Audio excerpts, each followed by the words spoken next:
don't really know what's going on or what's in my mind. When I look at time, feel like it's in my grasp, but it sort of gets me every time. I'll run away, I'll never hide. When the truth comes, I'ma be just fine. When the day awaits and the night alive, yeah, we gon' be alright. He said, move around, what you doing now? Doing now. Said my mind gone. He said, why now? I said, I lost it now. He said, really hot.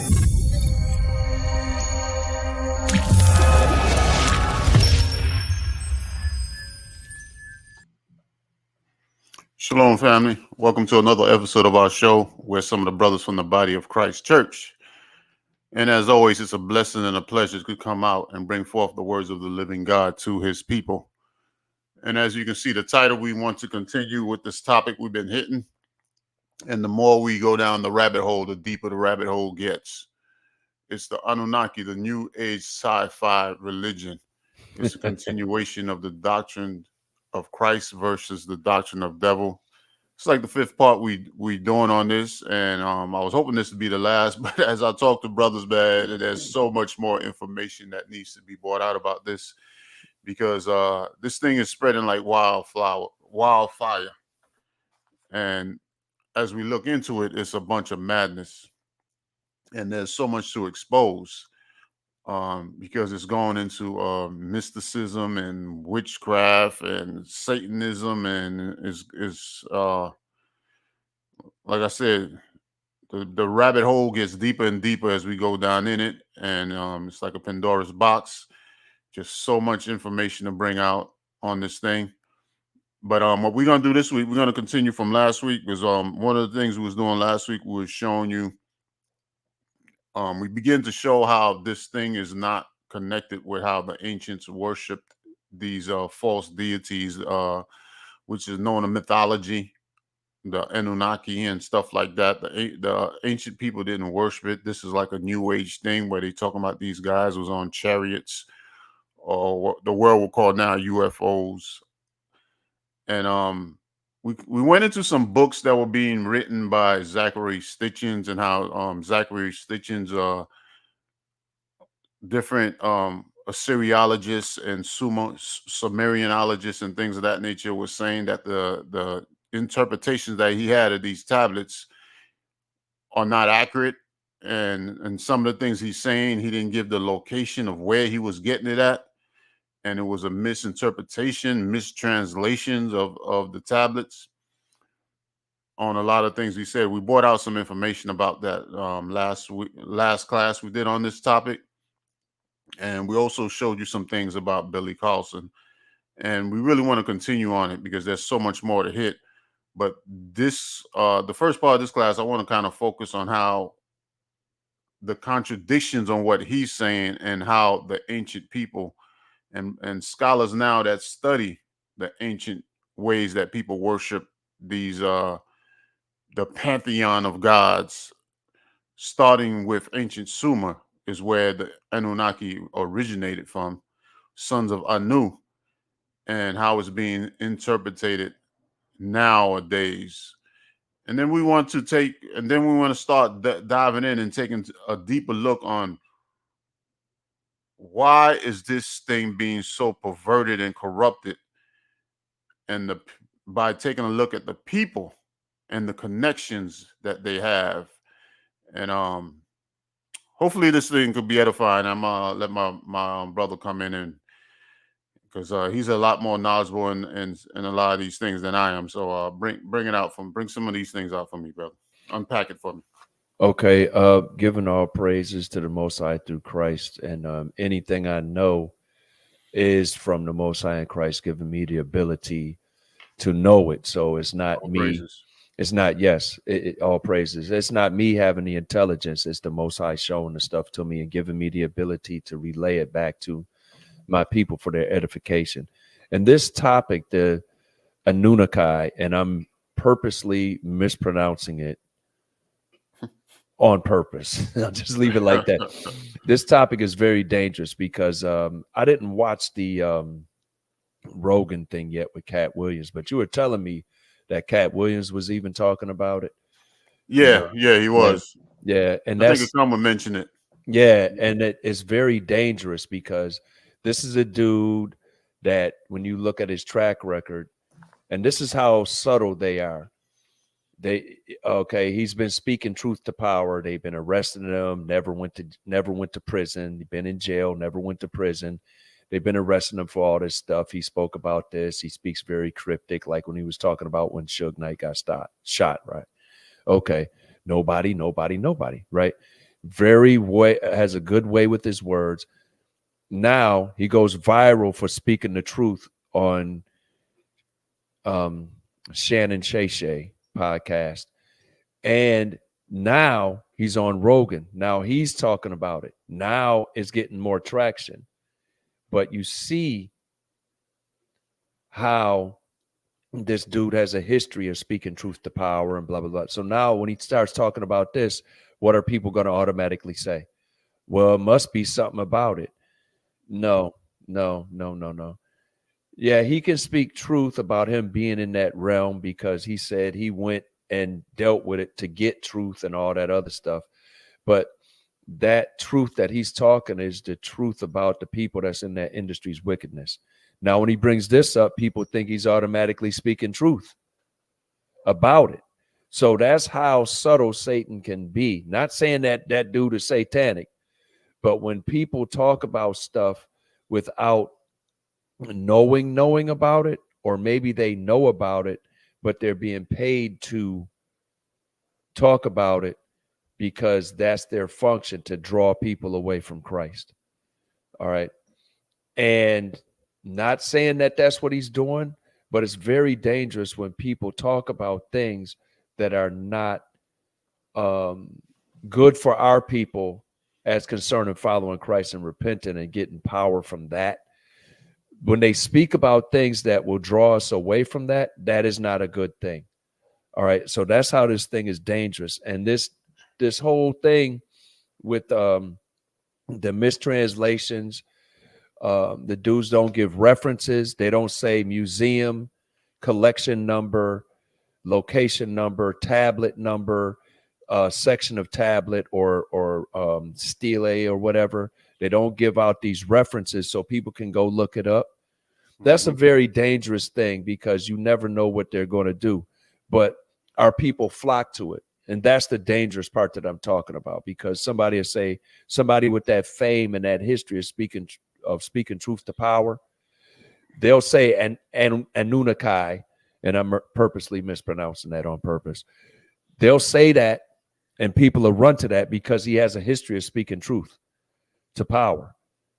But, you know, dude, it's very dangerous. And these cats don't give references. They don't give anything like that. But when people give reference, okay, Bible, book, chapter, verse,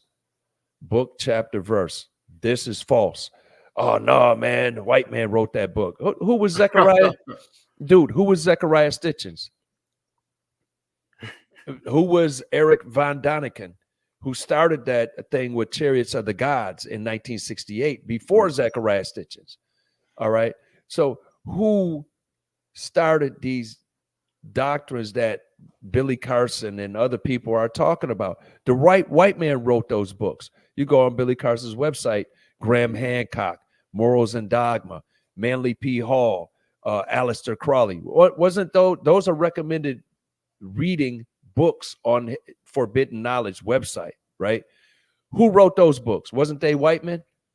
Not only white men, but very satanic white men. It wasn't even white men. They were all of another culture. I'll just leave it like that. And these people are all tied in together, and Lord's willing, on the next few shows, we're going to get into that, because we got a brother that's more knowledgeable on it than me that's going to be on, you know? So it's a very dangerous thing. And we're going to take a look at some of the things that they saying that they've written and stuff. It is not madness. It's madness. It's madness on steroids, and our people are flocking to it because the scriptures say they will heap to themselves teachers having itching ears and turn turn their ears away from the truth. And that's a prophecy that's has been fulfilled many times over, but especially now because the time is so close, it's a very dangerous thing for people to even be given this any type of regard or credence whatsoever. And that's it for now. Yeah, this thing is very satanic, and Satan is doing his job, and that's exactly where this thing is coming from. And we're going to show you that that's where it's coming from. Mm-hmm. And it's a very dangerous thing. And the thing, the subtle thing that they do is, which we've been going over previous episode, is they try to interlink it or intertwine it with the Bible. Yeah. You know? And Zachary Stitchin did the same thing. He was talking about the sons of God came down and things of that nature. And that's why his whole doctrine was with these Anunnakis coming. He tried to say they came down and they were the sons of God that came on the earth, coming from another planet that's not, in the solar system. And they came on this earth. They took chariots or vehicles to travel here. And it's just a bunch of madness, man. And it's not biblical. That's one of the things. That's why we started off trying to show you that these sons of God was talking about actual men, because people lack of understanding of what the scriptures are saying is what opens them up to these spirits. And then they go into these doctrines that's totally non-scriptural and try to say that it is scripture when it's not. So they both are saying this, and they're both are trying to intertwine it with the Bible. And we want to break those cords and show you that no, it's not biblical. Like we say, it's new age sci-fi religion, which is deeply connected with Satan. And one of the things I want to start off, there's a short clip he made speaking about ISIS and the way what she did, and then I want to show another video where modern day scholars are talking about how ISIS came into being and how it was worshipped, and so you can see the contradiction that it's not historically sound in what he's saying. And then we'll move on from there. So the first thing, I'm gonna pull up this clip and we'll take a quick look at it. Okay, where is it at? Let me get the screen share going, and here it goes. Can you see that? Yes. Let me go back to the screen. I want to make sure that we're in the screen, so no one could see. We don't want him to get offended that we putting factual commentary on his madness, and then he pull out a copyright strike. Exactly. So he always starts with, I did some research. Okay. And with this one, he claims he did some research and he was reading, and let's see what he said. Hold on. No, hold on. Okay. Right here. I came across information about the Anunnaki and in. Is he going to say and in tablet number, this place, location, so you can read it yourself, or what is he going to say? And that's it. Okay. Cross information about the Anunnaki. This one right here is Shamash, the sun god, which we're going to show you later. But just remember him. He's a sun god. In the Egyptian culture, they call them the Naturu. And they said they came to earth and turned mud into a kingdom. They all show up around the same time in every culture. It seems to be now around 450,000 years ago they arrived. And about 200,000 years ago, according to the text, not me, they started genetically tinkering with human beings, saying they were adding their essence to them to get us to do the labor for them. So around 200,000 years ago, they started tinkering with us. And there's a So he's saying they came here, they were here, according to him, 250,000 years before they decided to tinker with human beings. So 200,000 years ago, they started tinkering with human beings. He's saying, according to the text, that were written by people that were around, I'll say 5,000 years ago. So if these texts was written by them, shouldn't they worship them the way he's saying? So let's see how they worship him after we let him finish, though, what he's saying. Famous cylinder scroll and with some text at the British Museum with Isis, the goddess Isis, who was one of the original Sumerian pantheon. Not even. And what he's saying is true. She was originally Sumerian, and we're going to show you that also, which means ancient Sumer, which is dealing with before the flood of Noah's Ark. Before the flood, during the time from the time of Adam to Noah, is the time of the Sumerians, ancient Sumer. Mm-hmm. Egyptian, Sumerian, and she's holding up a baby, and she says, "The first Adamu," which means first man. My hands have created it. And she claims to have taken in the text, taken this baby to term for 10 months in her own womb to create the more modern version of Homo sapien sapien. I can't. Okay. Dude, his mythology don't even agree with the mythology. Yes, and that's what we want to show. All right, let me pull out this other video real quick. But you know, it's a shame how you can captivate people with large numbers and deeply sounding statements, because I'm not going to say facts, deeply sounding statements. Now, where did he say, I found in my research and in this location, it's at this museum or this collection, you know, they let me see it. I was doing my own research and I translated it and I found out, and this is where it is. So you can go read it for yourself. Where did he say that? Is he giving references, or is he drawing stuff from out of his jacket pocket and just spouting it off like it's going to captivate people? And why is he sweating so much? So let me play a quick clip of what some scholars nowadays are saying about the ISIS and the Egyptian way of worshiping their gods, and see if it connects with what he's saying. So let me pull this other video up real quick. And by the way, let me this video here is called, as you can see here, Nubian Spirit, Nubian Kemet Spirituality Part 1. And it's from look like Divine Nation of Ra, all in one word. Divine Nation of Ra, all in one word. Yep. And I'm gonna play from 00 minutes to about 1 minute and 33 seconds, and then I'm gonna jump. I just want to give out that information. If anybody want to go look at it themselves, they can go look at it themselves or look at the whole video, and we're gonna try to give some commentary on it so we don't get no strikes on it. African systems, be they in Kemet, be they in Nubia, or be they in Kush, the male god has an equal and opposite female god. We see this representation in all African cultural systems that flow. Every Netcher in Kemet had his female counterpart. So I reference a Sar and a Set. They were Netcher who complemented each other. They were co-equals. They are usually together in families, producing children. We have a man and a woman and a child produced as the union. And by the way, when you look at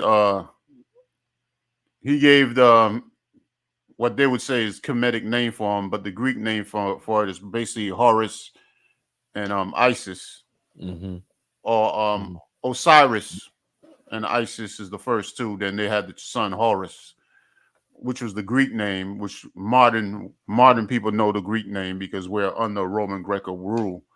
So Osiris and Isis is who he's referring to, which were brothers and sisters when you go into the genealogy. Yeah.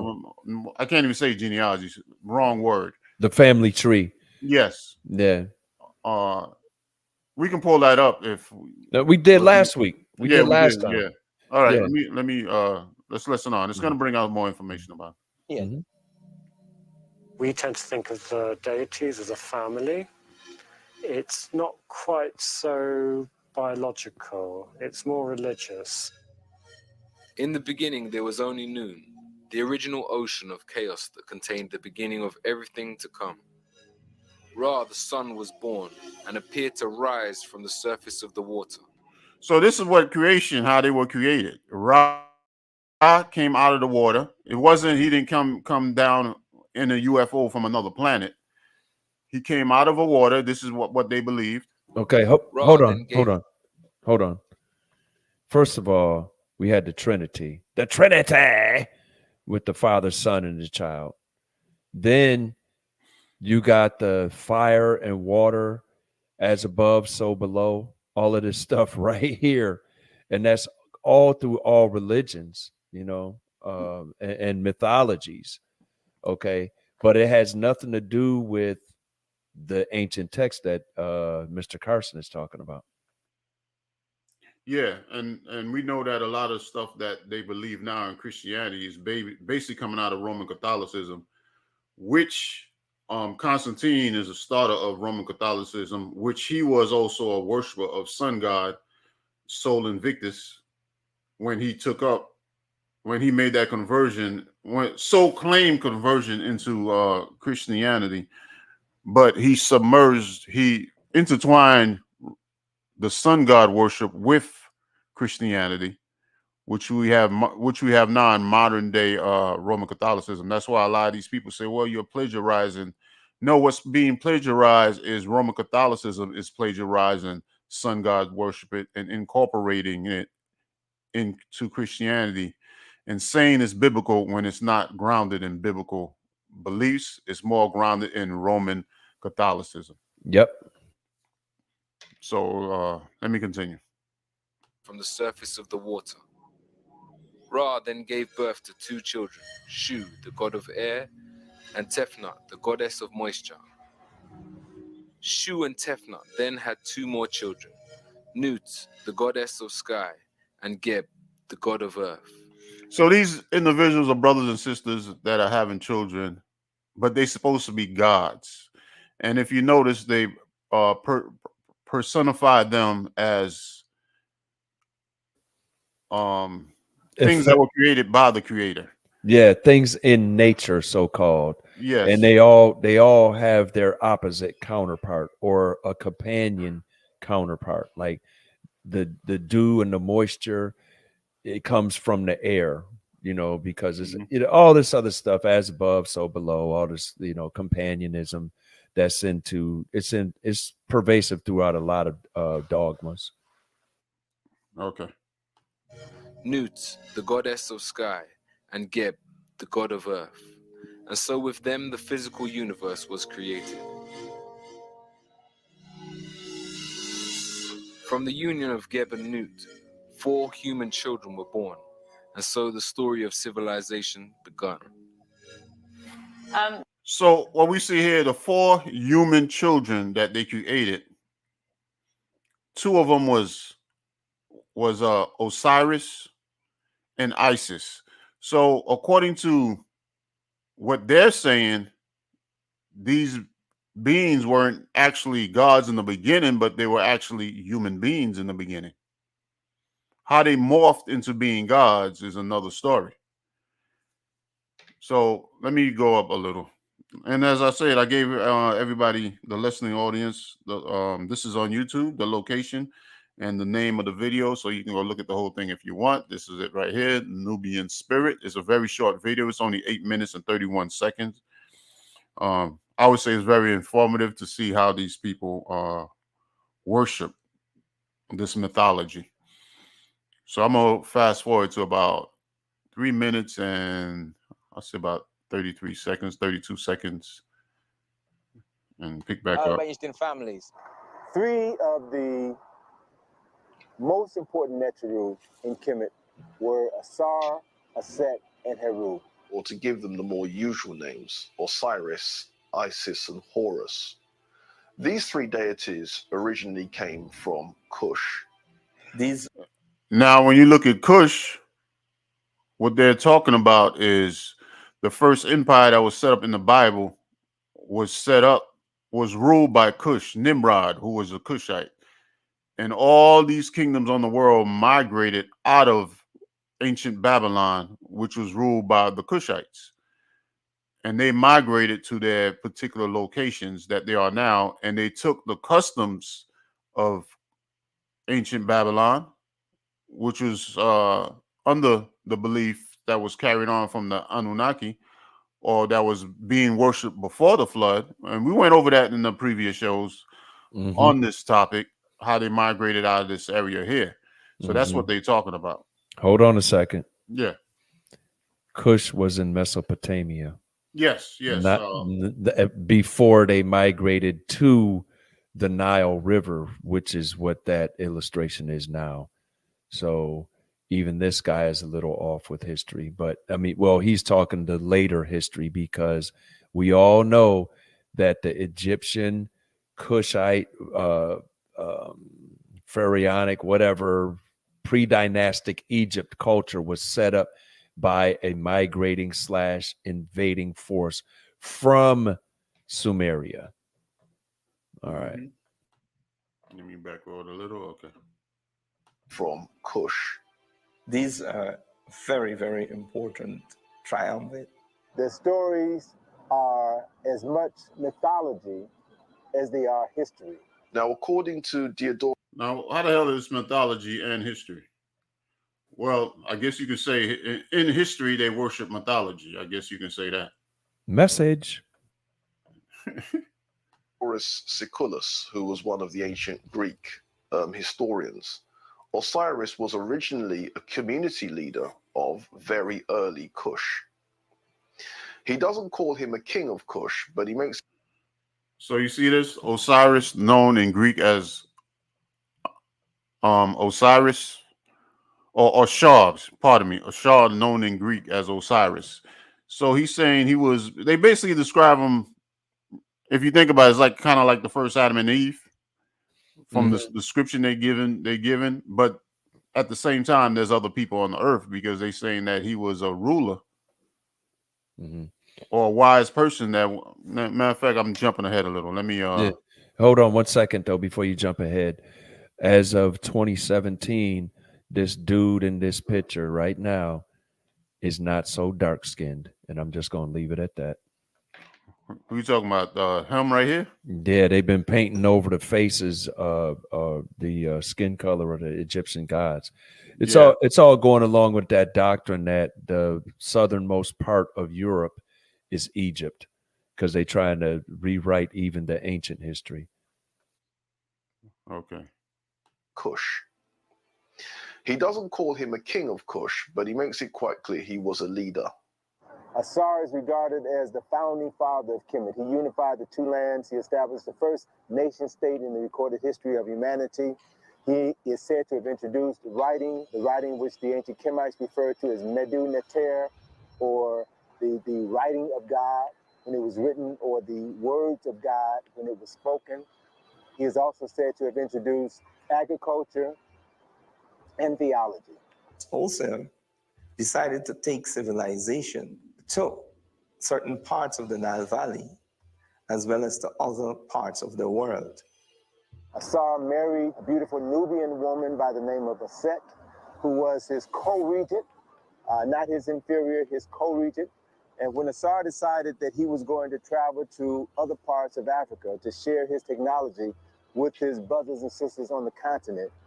So there you go, another statement letting you know there's other people around, and that they are actually human beings on Earth. That's what I'm getting from this. Unless if you see something different, you please bring it out. I don't know, bro. I don't know. I wonder why so many Egyptologists have trouble with women, but the people that they're worshiping and talking about don't. Yeah. He left his wife Aset to run their nation. And he was very successful, very admired. And this provoked the jealousy of his brother, Set. And Set then plotted to overthrow his brother Asar. Set, or Sete in ancient Egyptian, murdered his brother, dismembered his body into 14 pieces, and then scattered those 14 pieces throughout Kemet. When Aset learned of the murder and dismemberment of her husband, she fled for her life, and then she went searching for the missing parts of her husband's body. Aset found 13 of the 14 parts of Asar's body. And you notice which part was missing, right? Let's try not to get too pornographic. Well, it's because of this part is being worshipped, and it was worshipped in ancient Egypt. Yes. You know, known as the phallus. Yeah, and a lot of people don't know the Ankh, the symbol of life. The bottom part is the male, and then the thing, the top upper part, yeah. the upper part that looks like the Greek letter omega, that is the female. So that symbol of life is actually symbolic of the sex act to, if the Most High wills, create life. Okay. So that missing part was being worshipped all throughout Egypt for a very long time. Parts of Asar's body. And as she found each body part, she cleaned it, she anointed it with oils, and she laid all 13 parts out, and she literally remembered her husband, wrapped his entire body in bandages, and created the first mummy in the recorded history of humanity. So again, it's showing you them as being humans, but this right here, when you see a lot of modern pictures of Osiris, it will show him blue. Even as the Anunnaki, they have a picture of him. They show him as being a blue person, which means that he's symbolized him being dead. So he's shown as with blue skin. As the Set was preparing to bury her husband, she grieved because she was about to bury the man that she loved. She grieved because she was still a virgin. They had never consummated their marriage, and thus she would never bear children by the man that she loved. According to the story written on many papyri in Kemet, carved on several temples in Kemet, the spirit of Asar came and impregnated his virgin wife, Aset. And then 9 months later, the virgin Aset gave birth to their son, Heru. Now, in the case of... And I want to stop there too, because you'll see a lot of this picture, but in Roman Catholicism, they'll use the same image here. And a lot of people will look at it and say, oh, it's a black Madonna, a black Virgin Mary with Christ, but it's actually the Greek Isis, or the Egyptian, should I say, Isis and Horus, or Set and Heru, as they would say. Let me back up a little again, make sure you don't miss nothing. That gave birth to their son, Heru. Now, in the case of Isis or Set, she is the original Virgin Mother, and she is seen suckling Horus. He is shown as a child suckling his mother, and he's wearing the pharaonic headdress, making it clear that he was born a king. Haru is the son of Osiris, and he's the embodiment of order. He has to take over the kingship, and he has to do that through a struggle. So Heru was born, the son of a virgin. He was born with a specific purpose in life. That was to restore his father's kingdom, to do battle with his uncle Set and reclaim his father's throne. Heru would then take up his father's struggle, in a way, against his uncle Set. One of those classic battles, not so much between good and evil, it's more a battle between order and anarchy. And Heru eventually triumphs over Set. At that moment, Heru was miraculously transformed into a falcon. He flew into heaven to meet with his father Asar, told Asar of his victory over Set. So you see here, it's saying that he was transformed into a bird, a falcon, to fly into heaven. I guess he lost the keys to his UFO or whatever. Or his chariot. Yeah. Well, yeah.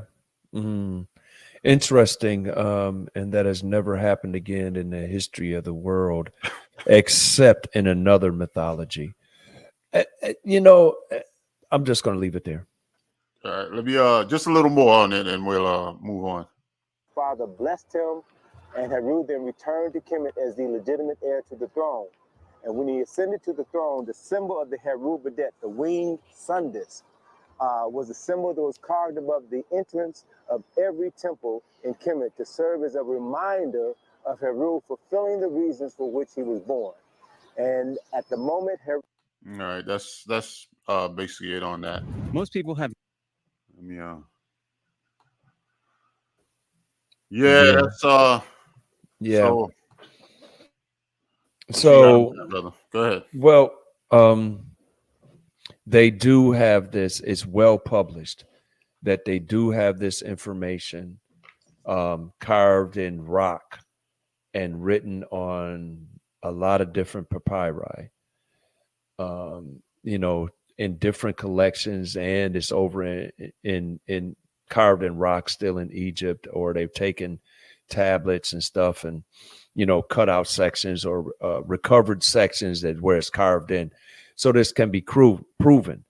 However, all this stuff that they're talking about was translated from the hieroglyphics by white men. Yes. So why are you believing on something that was translated by a white man? Well, I know they were from a different heritage, but people like to call them white. So, you know, they were all in the same club, as we'll see that club extends till today, especially with people that Billy Carson is pushing. But why do you trust this stuff? Have you ever seen a falcon come down and transform into a human? Why would you believe that? Just like why would you believe evolution when you've never seen a gorilla have birth a Bigfoot, and then a Bigfoot birth a baby? This stuff has never been documented. But at least with the Egyptian mythology, you can go somewhere and see the mythology written out. All right. You can actually see the papyrus. Now, if you trust the translation or you want to study it, you get it yourself, fine. But what Billy Carson is talking, I found somewhere in the texts. What text where on display, at least on the internet, so I could go look at it myself? Why do I have to believe you? And why are you sweating so much? And the other thing that's very interesting to me is man, there's just so much going in my mind, man, when I'm looking at this thing, man. You found this written on these texts, and you gotta have these people that live closer to the time of the writing of these texts. Some of them lived before. Yeah. Some of them lived after the writing of these texts. Mm-hmm. You don't see them. You don't see no evidence of them reading or believing the things that you're saying are in the text. Exactly. So their interpretation of the text obviously is way different than your interpretation. Oops. And I would think that they would have a more accurate understanding of the text, being that they were so close to the time of the writing of the text. Mm-hmm. Yep. You know? Hey, yeah. Hey, do you have that one? You sent me the one where he was talking about the Anunnaki. You sent it to me on WhatsApp. And it was, they never told you this. And he's talking about, he researched in the text, and it starts with the 400,000 years ago, but then it goes into like the children of Anak, or they called them Anak in the Bible. I knew. Yeah. Can you bring that one up? You sent it to me on WhatsApp. I don't know if you can go to WhatsApp and pull it up and then share the screen. But I don't recall sending you that one, brother. Really? Yeah, you sent it to me. Was that recently? I sent that to you. Yeah. 1, 2, 3. I sent you 2 things yesterday, and then you sent me some stuff last week. It's like if you go to WhatsApp and then scroll up, you can find the video. It's very interesting how this dude takes something from Egypt, something from the Bible, and says that both things were 400,000 or 250,000 years ago. And the Egyptian stuff doesn't say that, and the Bible doesn't say that. So how can you take something from 2 different sources, put them together to fit your doctrine, and then say it was 400-something thousand years ago, when especially the Bible was about 1350, 1300, maybe 1400 BC? you know, which is only what, 4,000, 3,500 years ago at the most. So that's another thing where this dude is just taking and putting stuff together to sound deep. You know, back in the day, when we hung out, it was always one cat in the neighborhood that was always deep and always pontificating on some sort of foolishness, you know. And then when you look at this guy, Mr. Carson, he's actually he's got a good hustle going, and he's propping himself up, but he's giving no references. He has he studied the translation or how to translate? Who is he studying from? Can he at least say where, on what stone, or in what text, located what paragraph or page number or stone number, or in what collection, and or where this stuff is, so people can research it ourselves. However, people flock to him, but when they meet up with brothers that's saying, hey, listen, you can go in the Bible and this chapter, this book, this chapter, this verse, and you can read this stuff yourself, and then go to this other book, this chapter and this verse, and you can read it yourself. People are like, oh, that's foolishness. Dude, I'm giving you references. Well, that book was wrote by the white man, but the text and stuff that you going to, even Billy Carson is going to, was translated by a white man. Yeah. Who have disagreements with each other over the translation. Yes. And the other thing too, man, that cracks me up is they talk about like, oh, you believe this man died and was born again, and you know that's so crazy that he died and was resurrected again. How you believe that? And then we go into this right here. You talk about the damn sun came out of the water and created. So the sun is going to come out of something that would extinguish it. Yeah, they created two gods, which created 4 human beings. Okay. And you know, one of them killed the other one, and with some type of special power, some special electric equipment they showed there. Yeah. And then the woman, you know, you scattered the body into 14 pieces, I believe they say, and she found all 14, but except the private member. And there's another scattered version all over the earth, according to the story. Yeah. You know what I'm saying? The damn police can't even find bodies that are all intact, but she found 14 pieces of somebody's body, which was scattered all over the earth, and remembered it, put it back together. It was simpler times then, bro. Oh my goodness, man. Yo, but there's another version of the story where she actually made the member herself, and it, because that's the one I thought you was going to play. There's different versions of that story. Even that mythology through different ages of their dynasties doesn't agree with each other. Exactly. And then you got people fighting and arguing, well, striving over the translation of different texts, and dealing with the Egyptology, dealing with the Sumerianism, those different civilizations. But then when you look in the Bible, the only people that argue over the translations of what it is our people. Everybody else in the world that translate, yeah, that says that. Yep, this archaeology back in the day proves that. Yep, this and well, wait a minute. There's a papyrus in a museum in France that lists the 10 plagues. Oh, well, yep. Oh, yep. That's authentic. That proves this part of the Bible, and the archaeology proves this, and the translation, you know, well, this word, it could mean this or it could mean that, but the context is the same. That's the most you ever get out of the Bible. People arguing over translations, right? Yeah. Okay.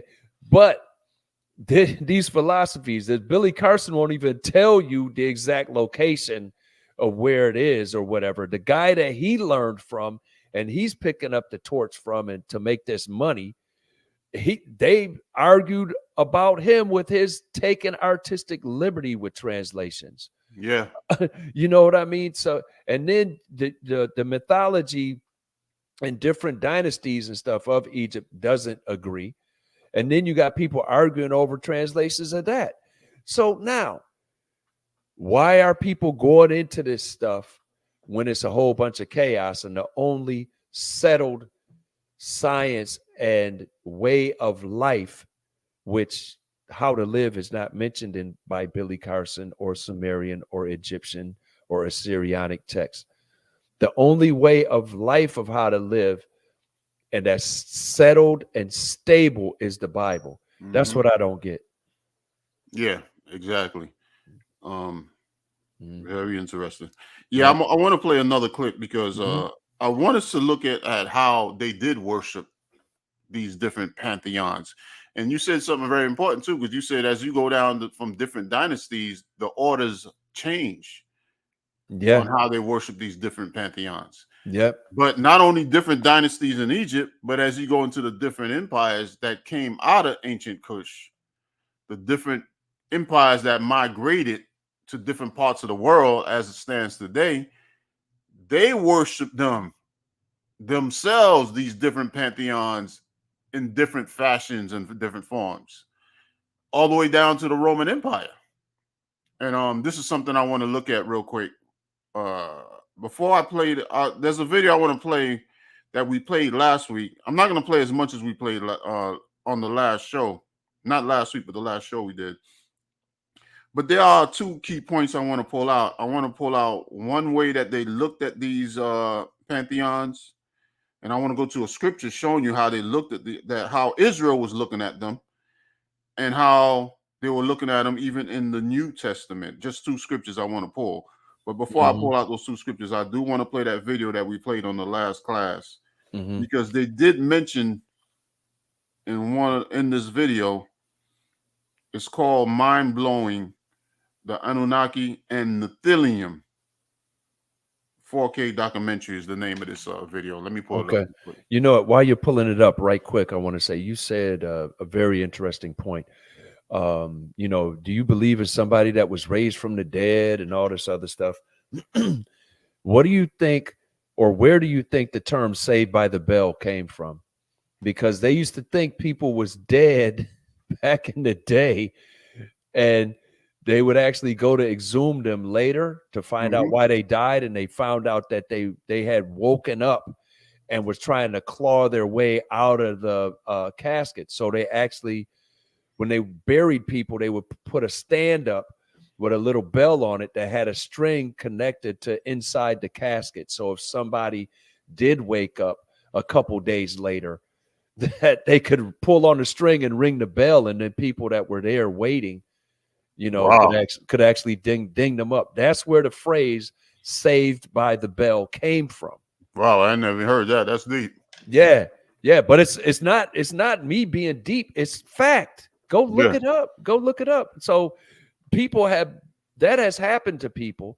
People in modern times in the Atlantic and Pacific have been swallowed by whales and recovered 4 or 5 days later. So, you know, these things have happened.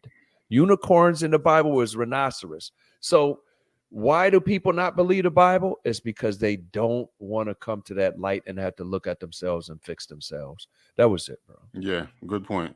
All praises. The interpretation of the Anunnaki as deities of the ancient Sumerians, Akkadians, Assyrians, and Babylonians is well established in historical and archaeological research. So they're saying them as being deities is well established facts that people were worshiping the Anunnakis as deities, right?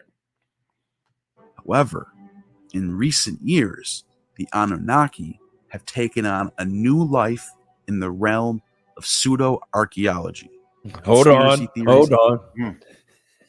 Pseudo, meaning fake, half possibly, but not really real archaeology. I'm sorry, bro. That's all right. Research. However, in recent years, the Anunnaki have taken on a new life in the realm of pseudo-archaeology, conspiracy theories, and science fiction. For example, the ancient astronaut theory proposed by Zecharia Sitchin in his Earth Chronicles, argues that the Anunnaki were actually a race of extraterrestrial beings from the planet Nibiru who visited Earth in search of gold over 400,000 years ago.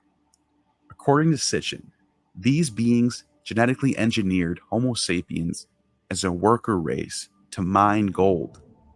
Zechariah Sitchin also And like you were saying, he was the one that translated. So you talking about the Bible written by a white man, where you guys that are following this stuff, this is who you following. Mm-hmm. And as you also said, there was another so-called European of Eric Von Daniken. Von Daniken. Yeah. Which he took the torch from, which we believe that from what we are reading and what we're seeing of Billy Carlson, he's picking up the torch from this guy here, which is saying this. But as we look at the scriptures, which we're going to do, and look at, we just looked at a video of historians discussing how ancient Egyptians worshipped their God. It totally contradicts what any of them are saying with this ancient astronaut theory. Yep. And one thing right Anunnaki quick. Or a race of One thing right quick. That Eric Von Daniken is the guy that wrote Chariots of the Gods in 1968. And then Zechariah Sitchin came from him. Billy Carson apparently comes from him and takes the same artistic liberty as the two people before him. Okay. As a worker race to mine gold. Zechariah Sitchin also posits that the Anunnaki were a race of extraterrestrial beings who visited Earth and genetically engineered humans. For over a half a century. Okay, I want to play one more part because I want to play this part. Like I said last time, they're wearing funny costumes on to say that people who are saying this are just as crazy, hat wearing people. Yeah, because it's not documented.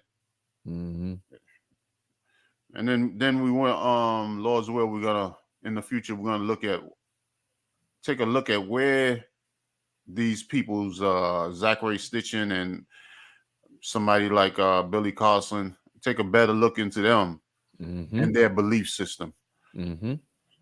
So okay, let's check this out. Claims. So the problem with this, apart from taking a myth as literal fact and believing that the gods were actually aliens that genuinely came to Earth and genetically engineered all humanity, the problem with this is that the goddess Inanna is very often conceptualized as the planet Venus. Oh, okay. She says the goddess Inanna, she's the one that was worshipped as Ishtar or Estoreth or different pronunciation. The Grove is one of the words that were used. And what she's bringing out, which we're going to show you, is that she was worshipped as a planet, not a astronaut, but as a planet. From taking a myth as literal fact and believing that the gods were actually aliens that genuinely came to Earth and genetically engineered all humanity. The problem with this is that the goddess Inanna is very often conceptualized as the planet Venus. All the time. It's very, very common in Mesopotamia for gods to be like not just associated with celestial bodies, but they are those celestial bodies. It's why judgments would take place outside before Utu or Shamash, the sun god, because he was the god of judgment, because as the sun, the literal sun, he saw everything that happened. So he would know if you were telling the truth and he would know if you were lying. So Inanna is not flying over the Earth in a rocket ship. She is the Venus star. Where the Venus star She's at? the planet Venus. Oh, it's up there. Yeah, that's Inanna. So what they said was very important, and I really wanted to play that because they were saying one god was worshipped as the actual sun, and the other god was worshipped as the actual planet Venus. Now, they were not, and she said they were not flying around in spaceships or as aliens from other planets, but they were worshipped as these actual deities. And I'm going to I really want us to look at that because that's very important. Let's go to the scripture real quick. And I want to pull this up real quick as well. Okay. Oh man. Hold on, give me a second here. And we're gonna go to 2 Kings, the 23rd chapter. And we're Okay. already up to an hour. You and the brother was right because I was trying to do this in 2 hours. I was on the cover part 1 in an hour, and I'm not even done with the hour part. And we are about an hour's about up already. So Yeah. you brothers called it. Yep. All praises, bro. Okay, I'm looking at something here. Matter of fact, before I pull this this chart up, I'm going to. We're gonna read. We're gonna start reading. We're gonna read. What I tell you, 2 Kings, the 23rd chapter, right? Yes. All right. Let me pull it up. Okay. I'm doing it again. Let me share the screen. I almost forgot to share the screen for our viewing audience. 2 Kings, the 23rd chapter. Let us start at the 3rd verse. Let me, as always, magnify this for the viewing audience. And you tell me when you think. Okay, that's good. That's good. Okay, all praise. 2 Kings chapter 23, verse 3. Okay. And the king stood by a pillar and made a covenant before the Lord to walk after the Lord and to keep his commandments and his testimonies and his statutes with all their heart and all their soul, to perform the words of this covenant that were written in this book. And all the people stood to the covenant. So what was going on here is Israel was going the hell off. They were worshiping these gods. It was following these nations. So they got a king now. He's saying, nah, we're going to start worshiping the Most High as it is written. This is King Josiah. He's saying we're going to start following the Most High as it is written. And he set his heart to serve the Most High and to get things cleaned up in Israel. So go ahead, verse 4. Verse 4. And the king commanded Hilkiah the high priest, and the priest of the second order, and the keepers of the door, to bring forth out of the temple of the Lord all the vessels that were made for Baal, and for the grove, and for all the host of heaven. And he burned them without Jerusalem in the fields of Kidron, and carried the ashes of them unto Bethel. Okay, I want to read some more, but before, I want to make sure everybody got some understanding, because where it says, and for the grove. That's Ishtar, I want to read it. Ashtaroth, Anani, Isis. I know you know, but let's make sure that let's not assume that the viewing audience know. I want to let me pull this up real quick. Okay. This is a Bible dictionary. All right. Right here, I got. Let me pull it up. This is the Zonovan Compact Bible Dictionary. Because when you look up grove, if you look it up in the encyclopedia, you're going to get different things. So you got to go to a biblical source to get that word. And this is the word grove here. Read that for me. Okay. Grove. Grove. A mistranslation of the Hebrew Asherah, emblem of the goddess of fertility, symbolized by the trunk of a tree. The reforming kings of Judah destroyed these idolatrous emblems. So Asherah was one of the Asherah. Yeah. Ashtaroth, all the same. Ishtar, Isis, Easter. And as Anunnaki, she was Inanna. And I'm gonna pull that up also so everybody can see it. But right here is the scripture we're reading. It tell you 2 Kings 23 and 4. So the proper word there is Ashtoreth, which they were worshiping. Yep. And since I have this up, let me pull something else out while I have this up. I want to fast forward to this book right here. It's the Zonovan Encyclopedia of the Bible. And we're going to read something real quick about the worship of heavenly bodies in the ancient Near East, the sun. Read that for me. Worship of the heavenly bodies in the ancient Near East.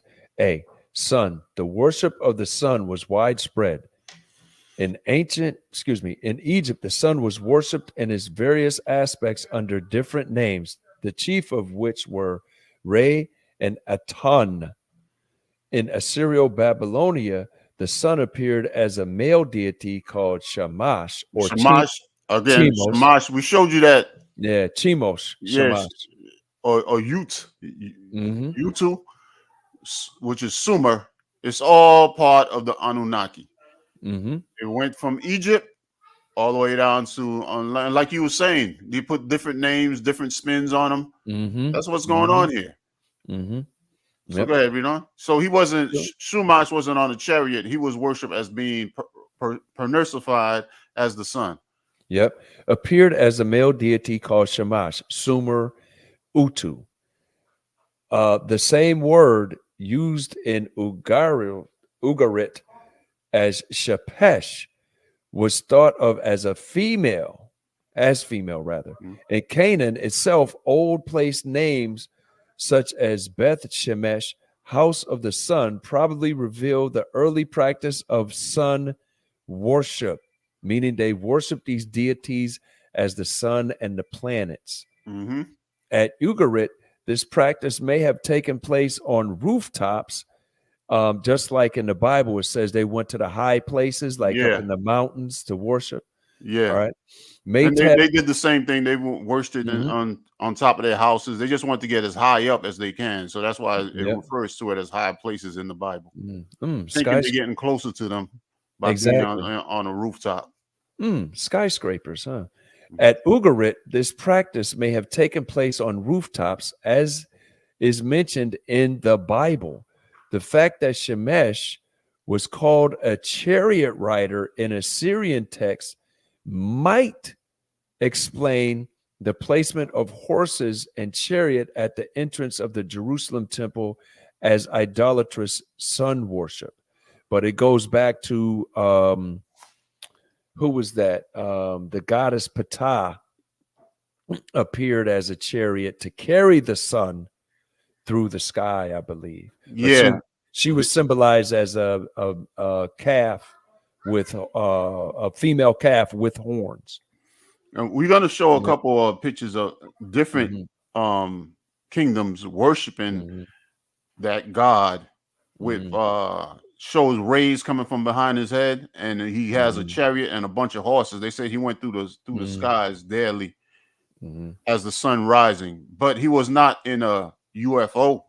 Yeah, he was not taking a chariot from another planet to here. He was going through the sky to carry the sun, or the sun was riding through the sky. Yeah, and if he had his own UFO, why they had horses?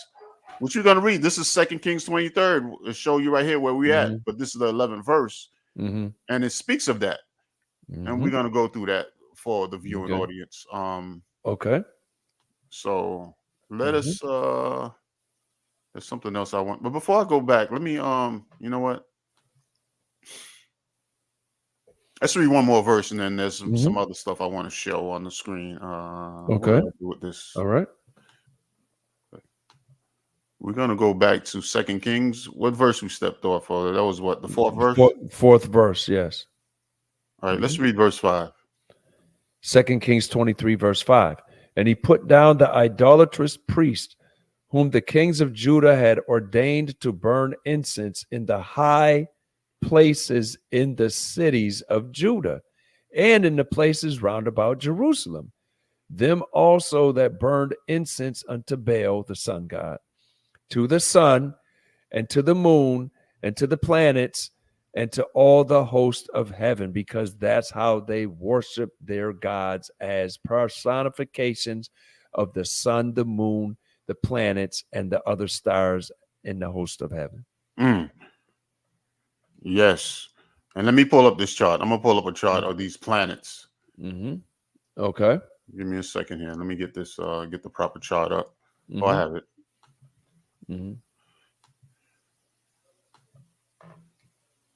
Okay. And can you see that? Yep. Full screen it. Yep. There we go. Now you see right here, Jupiter. Yes. Which one is Jupiter? Marduk, right? Murdoch. And you see up here, it says the Anunnaki. Yeah. And it shows you that the two top ones, which is Anu and the mother Earth, Ki. and these are their children, right? Mhm. And this one was worshipped as Jupiter. This one was worshipped as Saturn, Mhm. the moon. Mhm. Then you have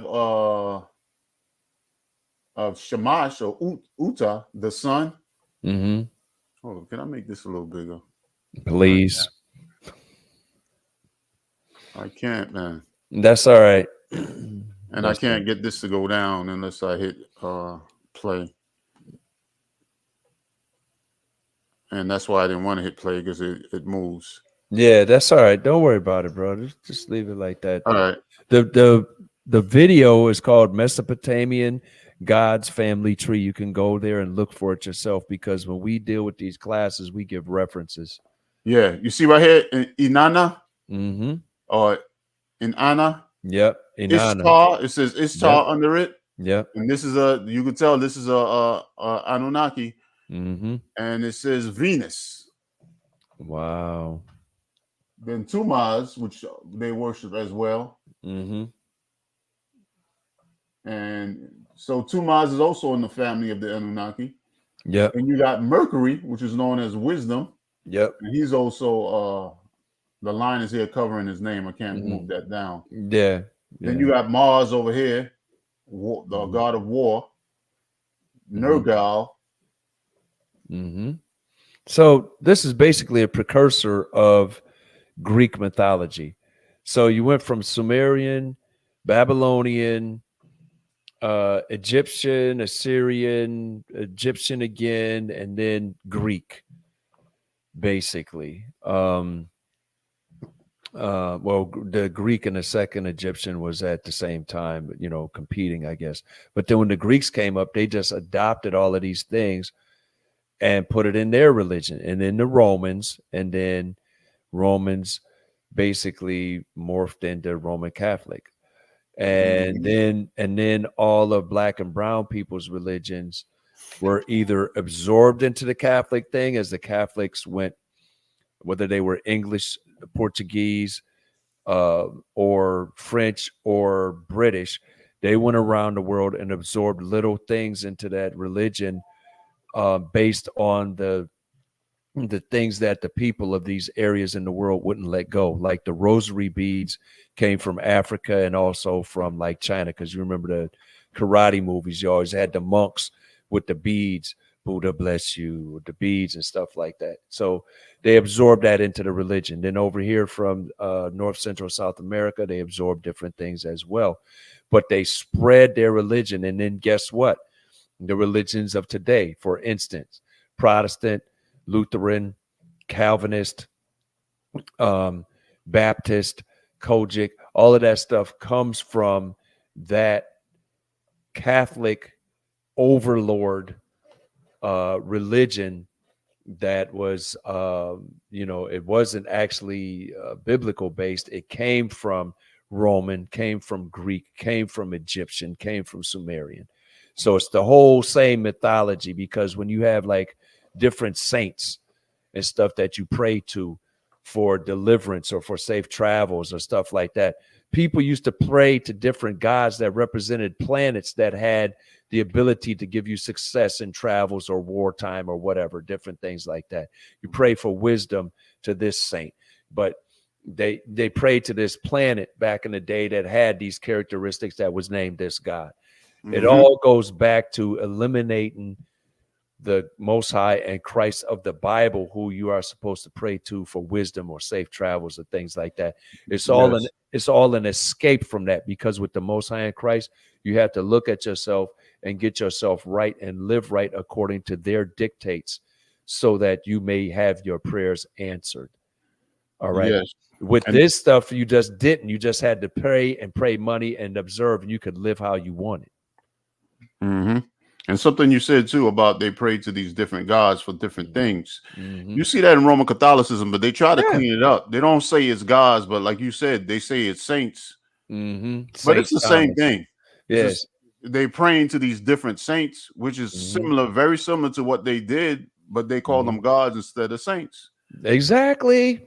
But what we're supposed to deal with is directly with the Most High through Christ. Period. not the Virgin Mary and all this other stuff. That's all going back to the same madness. Period with a T. Yes. I do want to continue in 2 Kings. There's a Mhm. little more meat in there I want to pull out. But before we go there, I want to read something real quick in Acts, the 14th chapter. We're just going to read verse 8 down to 15. Acts 14, starting at verse 8. And there sat a certain man at Lystra, impotent in his feet, being a cripple from his mother's womb, who never had walked. The same heard Paul speak, who steadfastly beholding him and perceiving that he had faith to be healed, said with a loud voice, Stand upright on thy feet. And he leaped and walked. And when the people saw what Paul had done, they lifted up their voices, saying in the speech of Lycaonia, the gods are come down to us in the likeness of men. So they saying the gods came down to them because Paul showed this power which he got from the Most High, the true God, through his son Christ. They perceived him as a God that was up in the heavens, right? Did he come from a chariot? Let's see what they say. Verse 12. And they called Barnabas Jupiter and Paul Mercurius, or Mercury, because he was the chief speaker. So we know Mercury was the god of wisdom, and Jupiter. So they saying these are those men that came down. They didn't come down from a chariot, but they came down from these planets because they believed them to be these planets. So, and this is during the Roman time, all the way we read all the way from the time of the kings of Judah down to the time of the Roman Empire. But they're not coming to manipulate or genetically modify or make them slaves or anything like that. They were just a personification. Thank you. Of the power of this planet God. That's what they thought. So verse 13, then the priest of Jupiter, which was before their city, but which mean the city followed Jupiter as their chief god, because a lot of the time from ancient Sumerian and Babylonian times, they, even in Egypt, they named cities and had this city, the patron god of this city was this god, this planet. So then the priest of Jupiter, which was before their city, meaning that the city was had chosen Jupiter as their patron god, brought oxen and garlands unto the gates, and would have done sacrifice with the people, which when the apostles Barnabas and Paul heard of, they rent their clothes and ran in among the people, crying out and saying, Sirs, why do ye these things?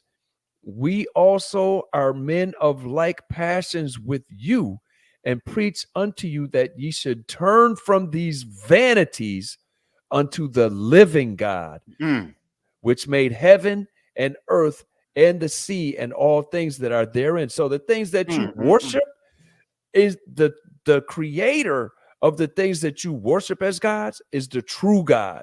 Yes. And that's what we're trying to get to you, so you can see through this madness from Von Daniken, Stitchen, and Carson.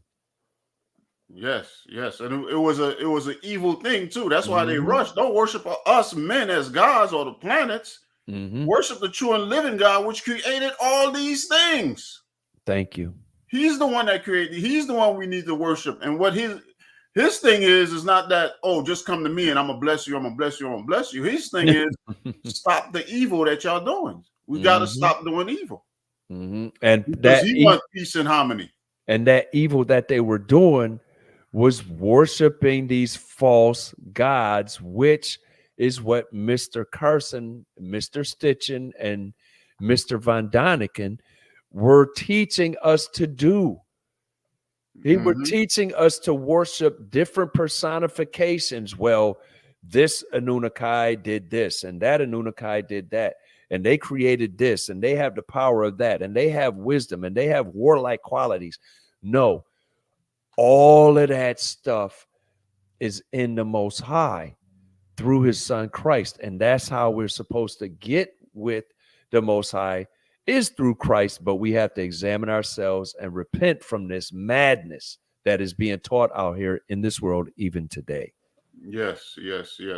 So let's go back to 2 Kings 23, right? 23, and let's read verse 5 again and read on down to 7.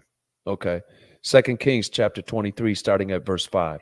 And he put down the idolatrous priest, whom the kings of Judah had ordained to burn incense in the high places in the cities of Judah, and in the places round about Jerusalem, them also that burned incense unto Baal did the offerings, unto Baal, to the sun, and to the moon, and to the planets, and to all the host of heaven. So they were worshiping all these pantheon of gods. So go ahead, read on. And he bought out the grove. The grove, that's going again, Ishtar. misinterpretation to Ishtar. And these things were in the house of the Most High. They put him in the temple of the Lord. See how they were going to hell off? And the idolatrous priests. So go ahead, read on, brother. And he bought out the grove from the house of the Lord without Jerusalem unto the brook Kidron, and burned it at the brook Kidron, and stamped it small to powder, and cast the powder thereof unto the graves of the children of the people, upon the graves of the children of the people. Because they were killing people and sacrificing them to Molech also. And he brake down the houses of the Sodomites that were by the house of the Lord, where the women wove hangings for the grove. So that was for Ishtar. Exactly. And you see how the house of the Sodomites were next to the temple of the Lord? Because the Sodomites has a lot to do. You know, we've been saying this for a while. When you go into being Sodomites, into fornication and diverse things, it's all connected with idolatry and the worshiping of false gods. And when all these evils are interlinked. And the Sodomites is a modern translation, an ancient translation of that is male cult prostitutes, and where a man would volunteer the rest of his life to serve in the temple of Ashtaroth, Ishtar, Easter, Inanna, Isis. And what he would do was he would ritualistically cut off his member, or I'll put it like this, cut off his member in a ritual, and then become a prostitute that would earn money to be given to the temple for whatever the priest wanted. And it would would dress as a woman and use her body as a woman would with men as a prostitute, or with the ritual doer, the chief priest or whatever of the temple. They would get engaged in this ritualistic sex and do that, and they would do that as the service to the temple. But they would spend the rest of their life dressed and made up and looking like a woman prostitute for that purpose in that Sodomite house, where the woman made the hangings for Ashtaroth or Ishtar, or nowadays it's known as Easter because it got so-called Christianized. And stuff you're saying is these things are not new. It's brought up, dude. You want me to? We can post a website. I can look it up. I don't have it on my computer that I'm on now. Yeah, but we can put it up and put it in the description of a later video, or come back and I'll put it in the comments to this video. So basically, they were dealing with homosexuality on an all-time high level. It even tell you in Maccabees, to tell you how they were having orgies in the temple. Yeah, but no, it's more than homosexuality at a high level. It's transgenderism. What we know is that today, but they're doing it for a religious purpose. Yes. I know the brother could come brings that out a lot too. When you read that's a chapter in Leviticus, I don't remember right now, where it goes into all these perverted laws against perversion. Yep, on how that's all connected with the worship idolatry. of these the worship of these pagan gods, all connected with idolatry. But bro, it's in Romans 1. Yeah, people walking around ripping the pages out of the Bible that have Leviticus 18 or Leviticus 20, but they ain't dealing with Romans 1 though. Yeah, and they try to justify these things, especially now. It's at an all-time high, but it's all going back into worshiping of Satan, and people don't even realize it. But anyway, let's jump down to verse 11. There's one more point I want to bring on to verse 11. 2 Kings 23, verse 11. And he took away the horses that the kings of Judah had given to the sun at the entering in of the house of the Lord by the chamber of Nathan Melech. So what? Nathan Molech, which is one of the names of the gods, by the chamber of Nathan Melech, the chamberlain, or Melech, sorry, the chamberlain, which was in the suburbs, and burned the chariots of the sun with fire. So they had horses and they had a chariot for the sun god, which we read about in that in the encyclopedia, the biblical encyclopedia that we read on how they had chariots for the sun god. Now, why would they need chariots for a sun god if they understood that this man had his own chariot? Because the fact of the matter is he didn't have his own chariot. And I want to pull up some pictures of these different sun gods, which they worship with having these chariots with the sun rays behind their heads. And as I said, this thing went to a lot of different empires, because you also have they show you that the Indians did it. You know, South Americans, Inca, Peruvians, what was it? The Incas and the what was the other ones? Quetzalcoatl, I think. No, that was Mexico, but it was ones in it was South America and in Mexico. I went to this one first by accident, but since I'm here, let's just read this. This is one of the gods. Okay. Helios, the ancient Greek god of the sun, represented as driving a chariot across the heavens, identified by the Romans with Sol. Yeah, which going into Solus Invictus. And let me go down here, because this is something down here I wanted to look at. Read this part right here. Okay. Greek myth, the god of the sun who drove his chariot daily across the sky. Roman counterpart, Sol. So the god of the sun drove his chariots across the sky. Not from another planet. Not from another planet, not his own vehicle that he had, but they kept the vehicle for him. They kept the chariot for him, and they kept the horses to pull the chariot. Why would he need that? I have no understanding. But wait a minute. Drove his chariot daily across the sky, right? Not once 400,000 years ago and then left. But when you look at this picture here, right here, you can see this picture. Yeah, click on it. It might blow up. There you go. There he goes. He is the sun. That's why he got these things behind his head. He is the sun. He's not just bringing the sun. He is the sun, and he's driving horses into position so we can have daylight. Is what they believe. He is the sun. But check it out, bro. He can't fly. The horses can. That's why he's riding the horses. Exactly. So where is he going without this chariot? So, and is doing this daily because the sun comes up every day, right? Not once 400,000 years ago, doing genetic modification on humans, making them their slaves to mine gold, and then leaving. And one day they're going to come back soon. No, every day. Yeah. And right here, it's telling you the planet that he's claims is the sun. That's his planet. So so as you read on down, I wanted to go over here. It show you different empires.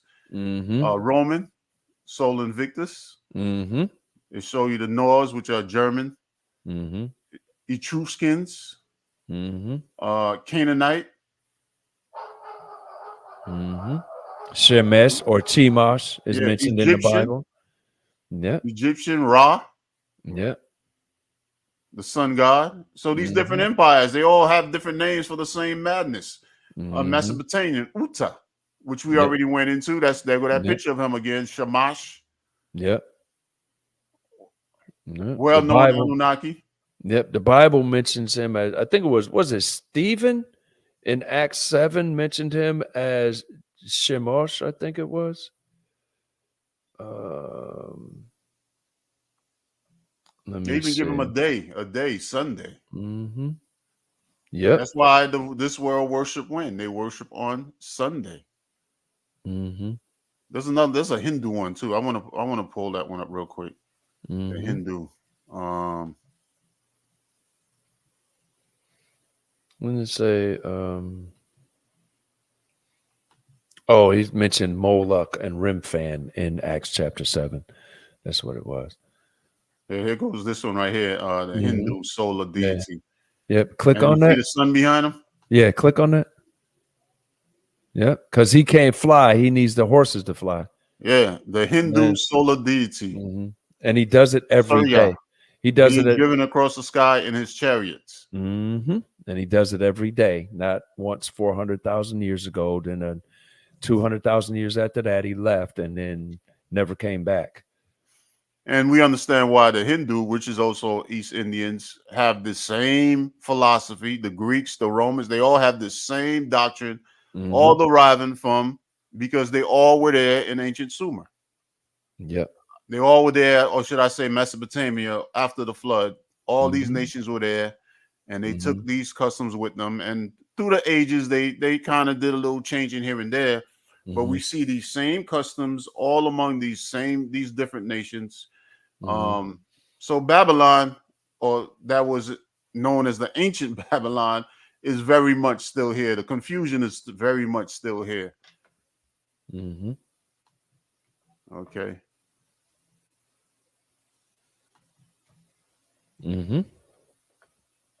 So okay. All right, so it's pretty much crystal clear that the ancient people were not worshiping or had no knowledge. I don't have no information of them worshiping beings on a UFO or chariot. Or that came once 400,000 years ago and genetically modified humans to make them slaves to get created gold humans. for them. Yeah, to get gold for them so they could take it back and save their planet or whatever. You know, they come all the way here to get gold, and to put it, from my understanding, what they said was to put it, they needed the gold for the atmosphere, to repair the atmosphere of Nibiru, whatever they pronounce that. Nibiru or Nibiru. But the whole thing is, if they're gods, how did the atmosphere in their planet or anything get messed up if they're gods? Well, they saying some of them would say they're not gods; they just okay, beings from other planets. Oh, okay. You know, so yeah, I'm gonna stop there for now. Anything else you want? I know there were some things you want to bring out. You want to start? Yeah. Let me pull up some screens here. So laying the foundation on how these guys are really dealing with some different type of knowledge. I do have another video with him speaking of some Freemasonry stuff. I don't know if you want me to play that or no. Let me bring this stuff up for a minute because it's enough time. What Billy Carson thing were you gonna bring up? What he was saying? What Jesus was a student of thought? No. The one he was talking about connecting with the force and how. Oh my God! You know, we can control. We have. Matter of fact, I'm gonna play it. Let me pull it up real quick. All right. And this is basically an example of what we're going to be dealing with as we continue on this topic, because there's a lot of information dealing with this topic that we have not yet. Yo, you didn't find the one where he was talking about Anunnaki in all the text, the one that you sent me. I can't find that one out. Okay. You're gonna have to pull that up if you can find where I sent it to you at. Yeah, in WhatsApp. It was like 2 days ago you sent it to me. I can't, for some reason, I can't find it. You sure it was me that sent it? Yeah. Okay. The thing about these things, man, that I don't like is when you pull them up, if you're not, it just starts automatically. When the short clips, you can't really once it starts, you can't rewind it. You just gotta let it play. Yeah. If there's a way to rewind it, I'm not I don't have knowledge on that. Well, all you had to do was play like the first 10 seconds, but that's all right. Pull up what you was gonna pull up. All right.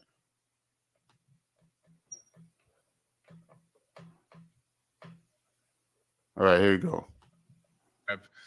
Some of these, quote unquote secret societies that take it serious, not the ones that are just utilizing it for social gatherings. They understand the true, real power in it. They understand the frequencies. They understand the numerology that's involved. They know how to manipulate space-time continuums. They know how to create future realities by creating ripples now and watching those ripples play out to the end. They know all the synchronicities that need to happen ritualistically to make it unfold. It's pretty powerful stuff. I want to show people the power that's there and how people access it and make a decision to access this power to use it for darkness. There's a choice in this world. There's always a fork in the road. You can go this way or you can go this way. The force is always going to be the force. The force exists everywhere. It's up to the person how they decide to use it.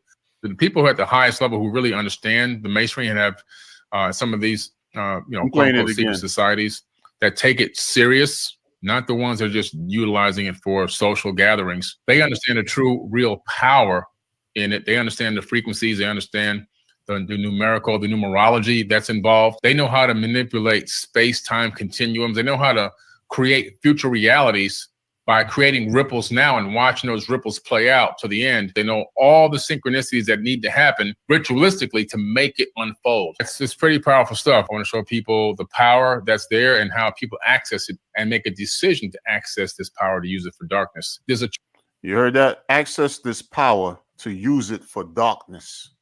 I mean, there's a lot to unpack in what he just said. Okay. Hold up, I'm having a little problem here. It's freezing up. Can you hear me? Yeah, I hear you, bro. I hear you loud Satan's and in the clear. mix. Yeah, because we're about to start talking about the Masons. His number one minions. Yeah, it froze up on us. Hopefully it played. I played it twice, so hopefully everybody got it. Yeah. And it was referring to how you can use these forces and powers for darkness. So it's, he's basically admitting, for those who can read between the lines, that he's dealing with Satan in so many words. Yeah. Let me see. Let me see. Where is it? Okay, I'm looking up.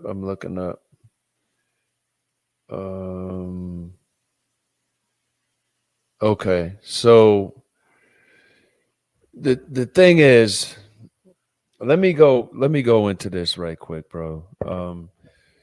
Because that's going to give us, that video you just played is going to give us an opportunity to go into the masonry. Because if you go on, like we pulled out in the last video, you go on his website, Forbidden Knowledge, and with Forbidden with a 4, and you look at, I think it's the About tab, and it's recommended reading. And you look, and he's got all these books, Aleister Crowley, Manly P. Hall, Albert Pike. Then he's got who is that dude? What's the name? Graham Hancock and other stuff. Some of the books I mentioned you shouldn't even have in your house. Yeah, because I wouldn't do. Yeah, because they're that demonic. So that's going to give us a segue into the next class where we talk about some of these things that's on this dude's website, and we're just going to look at how all of these guys that I just mentioned, Pike, Crowley, and Manly P. Hall, how they're all tied in together into different cousins of the same Satan worship. It's like different denominations. Like you can have Church of God in Christ, you can have Baptist, you can have what is that? African Methodist, Episcopal, but they're all different branches of Catholicism for Black people. All right. So and if you do a deep dive on that, you'll find out what I'm saying is true. But these things are the same denominations, but in Satanism, because these people, especially them and their culture and their ancestry, they can't worship the Most High and get any profit out of it. So what are they going to do? they're going to turn to his adversary, Satan, and they're going to worship him and they and their adherents have great power in this world because they worship the God of this world. Go to Luke chapter 4, and I think it's verse 6 right quick, bro. Because this is what these people do. They worship Satan, and they're given power and authority and everything in this world. And Carson is in amongst them, maybe at a junior Boy Scout level, maybe not. I don't know. But he's in there with them. So it's a scripture in Luke 4. I want you to pull that up right quick. And is Luke 4 and 6 or start at verse 5. Okay. And the devil talked him up into an high mountain, showed unto him all the kingdoms of the world in a moment of time. And the devil said unto him, all this power will I give thee, and the glory of them, for that is delivered unto me, and to whomsoever I will I give it. If thou therefore will worship me, all shall be thine. So you think Christ is the only one that Satan came to with this?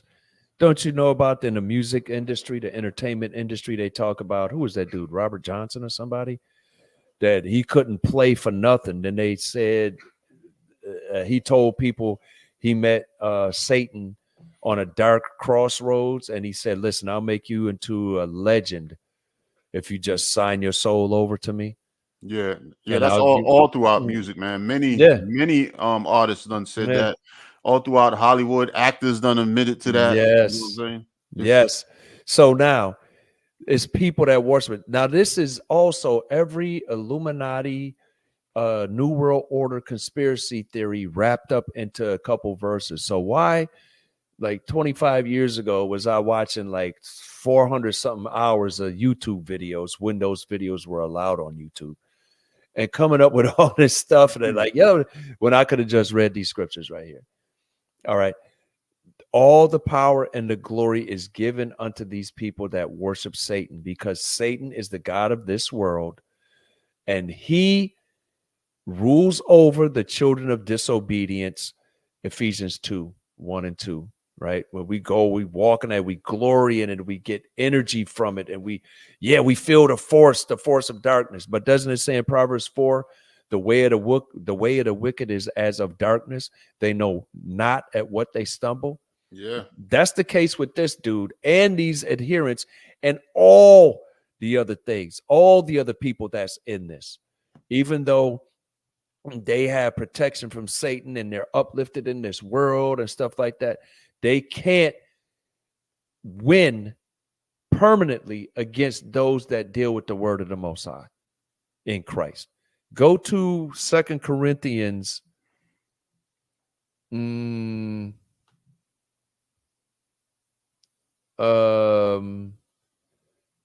chapter 11, verse 13. 2 Corinthians 11, verse 12. Okay. Mm-hmm. But what I do, that will, let me read that again. This is 2 Corinthians 11, verse 12. But what I do, that I will do, that I may cut off occasion from them which desire occasion, that wherein they glory, they may be found even as we. Go on. For such are false apostles, deceitful workers, transforming themselves into the apostles of Christ. Hold on. What we're doing is we're preaching Christ and we're uplifting Christ. And we're preaching Christ and uplifting Christ so that we can cut off occasion from those that desire an opportunity or an occasion to try to appear as holy and right and speakers of truth. Mm-hmm. That they can distract you and draw you away from the teachings of Christ, that black man in the Bible according to as it is written, so we can get right with the Most High through his understanding and increase in it and perfect ourselves to be ready against that day of judgment that is coming for sure. All right. We have to cut them off because they're talking madness. They want to appear to be found by people as righteous or as truth seekers or as speaking truth to power, but they're not. They're false apostles. They're deceitful workers. They transform themselves into having an appearance of truth, even above and beyond Christ, but they don't deal with Christ. They say it's fake, but they'll use the Bible and mix it up with this and that to prove their doctrine, though. So if the Bible is false, why are you using any of it to prove your doctrine? Why not just go about your doctrine and list your references so that people can check into it themselves and say, yeah, you know what, that's right. But no, you come with this image and this spirit that's on you to deceive people. And it tells you in 2 Timothy that people are going to heap to themselves teachers having itching ears to their own destruction. We are coming out here to cut off occasion of them to do that. Read 13. Okay. For such are false apostles, deceitful workers, transforming themselves into the apostles of Christ. Read on. And no marvel, for Satan himself is transformed into an angel of light. So here it is.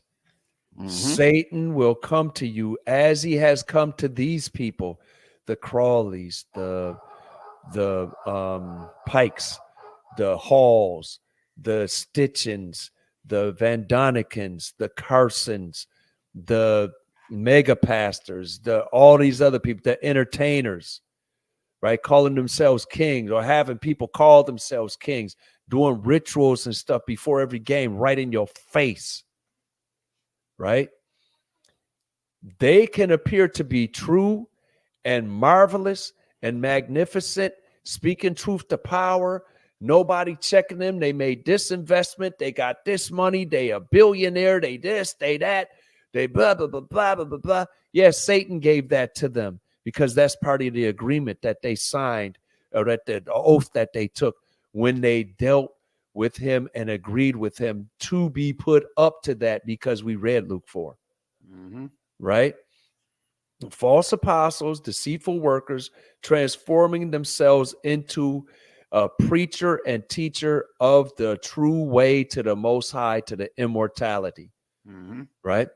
No marvel. Don't even worry about them because Satan will transform himself into an angel of light when he comes to you with, let's go into your anger. It's absolutely the right way. Or let's go and do this. Or you know what? He came to these people to put out these esoteric doctrines and people adhere to it. So he's coming to those people that have learned this stuff. Billy Carson talked about, I read in the text. Yeah, go ahead, read the text and say this and do that. And don't worry, I'll give you book sales. I'll make you a best-selling author. I'll give you that. I'll do that for you. Right? And they agree with it. What we're telling you is don't agree with that madness. Read verse 15.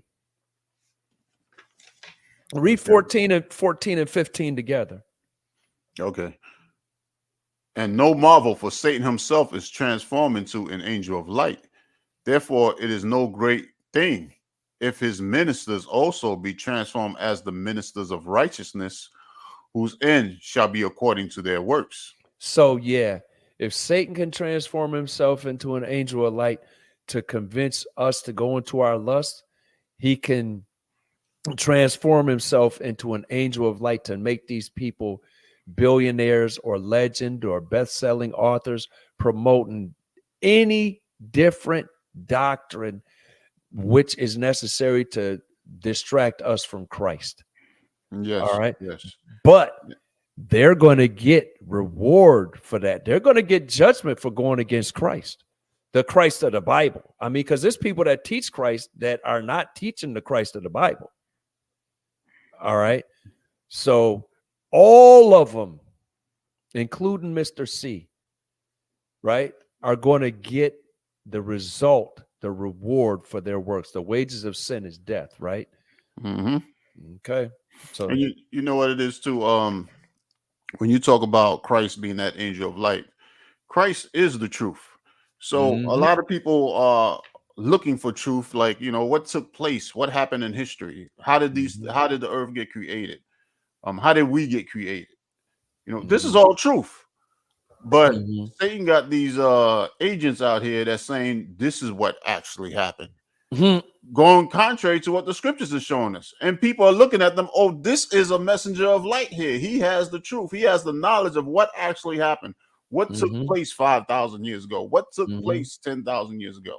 You know what I'm saying? They coming in and trying to say, no, put that Bible down. This is what really happened. And you're free to do this. Well, the Bible says I can't do that. No, but that's not what really happened. That's not who the God really is. Man wrote that. This is what really happened. This is what really take place. Now I'm giving you freedom. And Satan is the great liberator, because this is all part of their doctrine.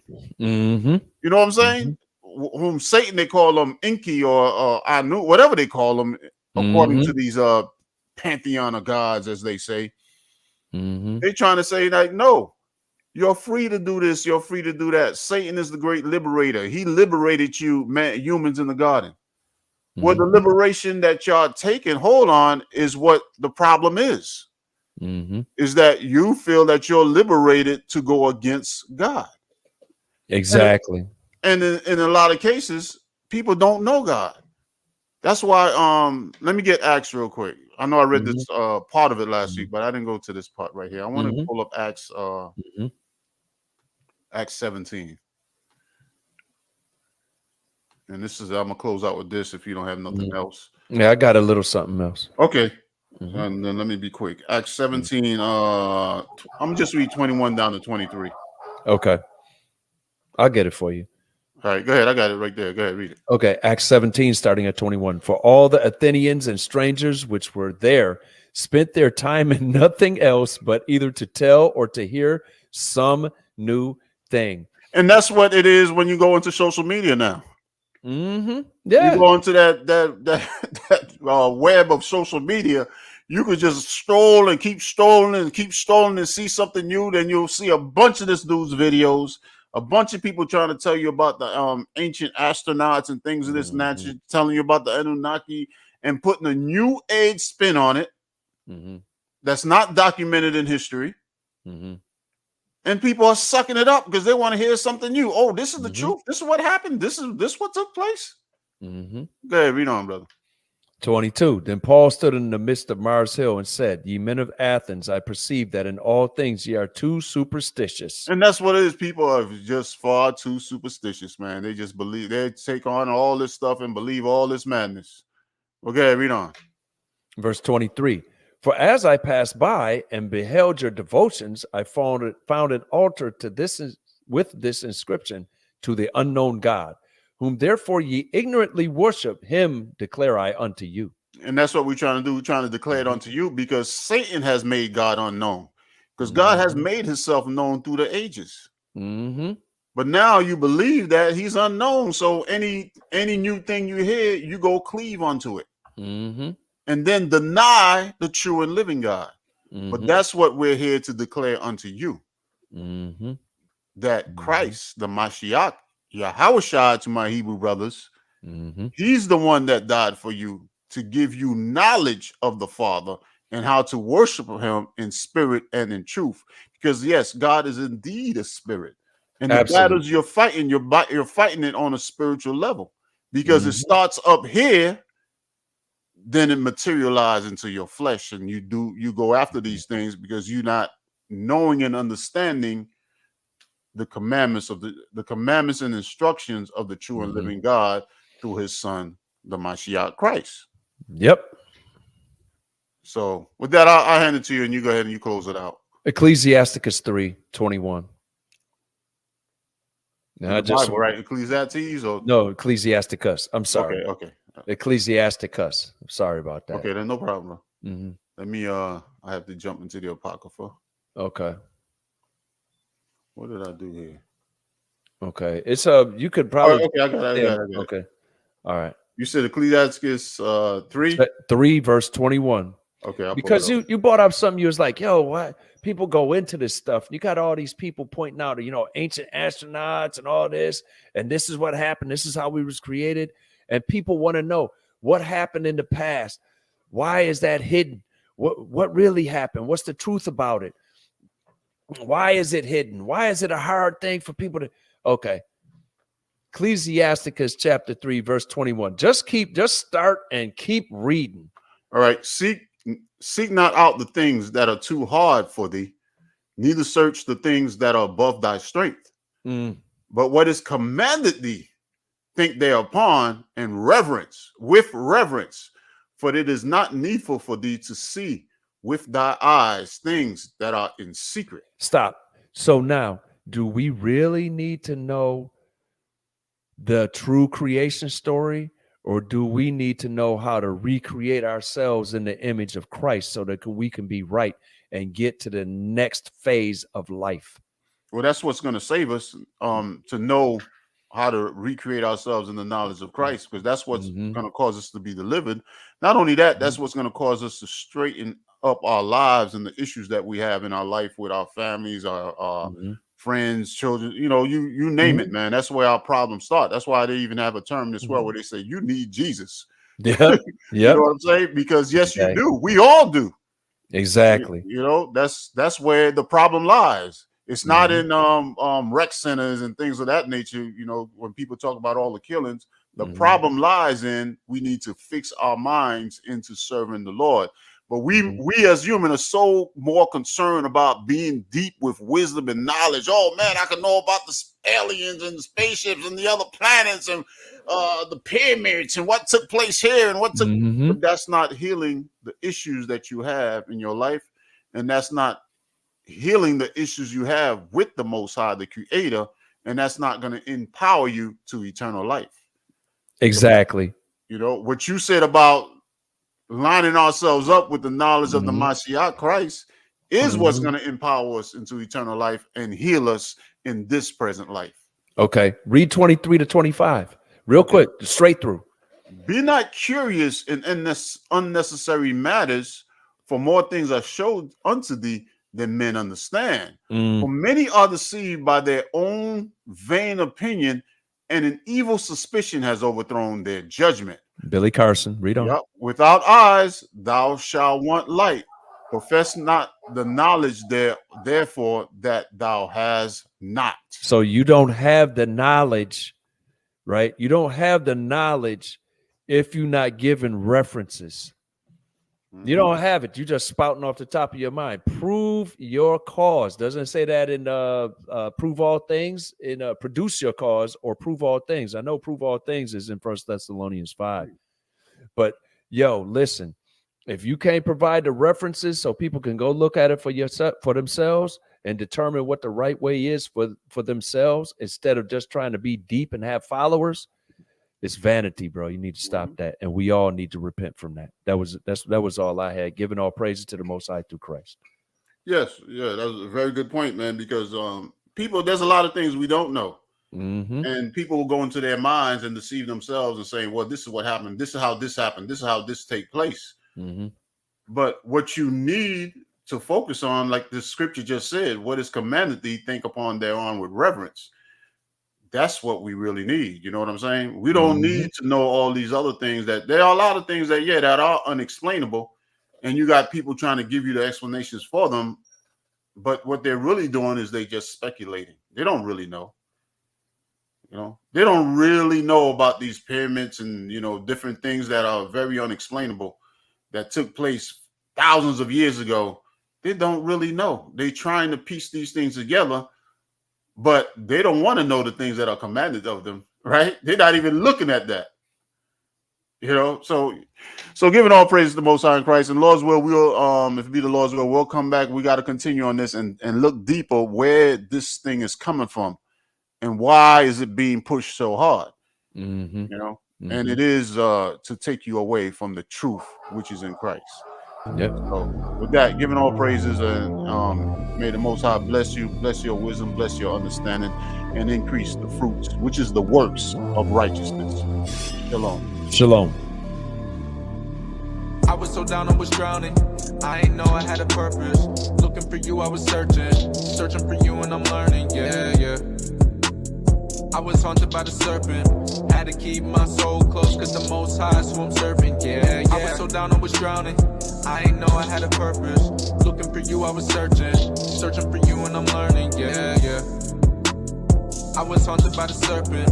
Had to keep my soul close, cause the Most High is who I'm serving. Yeah. I was so down, I was drowning. I used to look down in my heart and be drowning. And you know that this water is dark, need to escape, the pressure is hurting. Yeah, deeper I go, stuck in my woes. The sin is a struggle, I'm fighting it though. The pressure inside is cooking my mind. I need to repent, I'm hurting inside. Yeah, every day we go and fight, vigilant till the day that we die. Cause we ain't giving up alive, we just go harder for Christ. Daily battle, daily bread, gotta go eat, gotta stay fed. It ain't no game when the evil try and tread. Watch my back and my brody look ahead. So we defending the truth. If it come down to death, then we dying for you, Lord. So we stay patient, giving them praises all the way up to you, Lord. And the Most High come first, gotta build faith or end up in a hearse. Looking for living waters, searching for living water. I was so down, I was drowning. I ain't know I had a purpose. Looking for you, I was searching for you, and I'm learning. Yeah. I was haunted by the serpent. Had to keep my soul close, cause the Most High is who I'm serving. Yeah. I was so down, I was drowning. I ain't know I had a purpose. Looking for you, I was searching for you.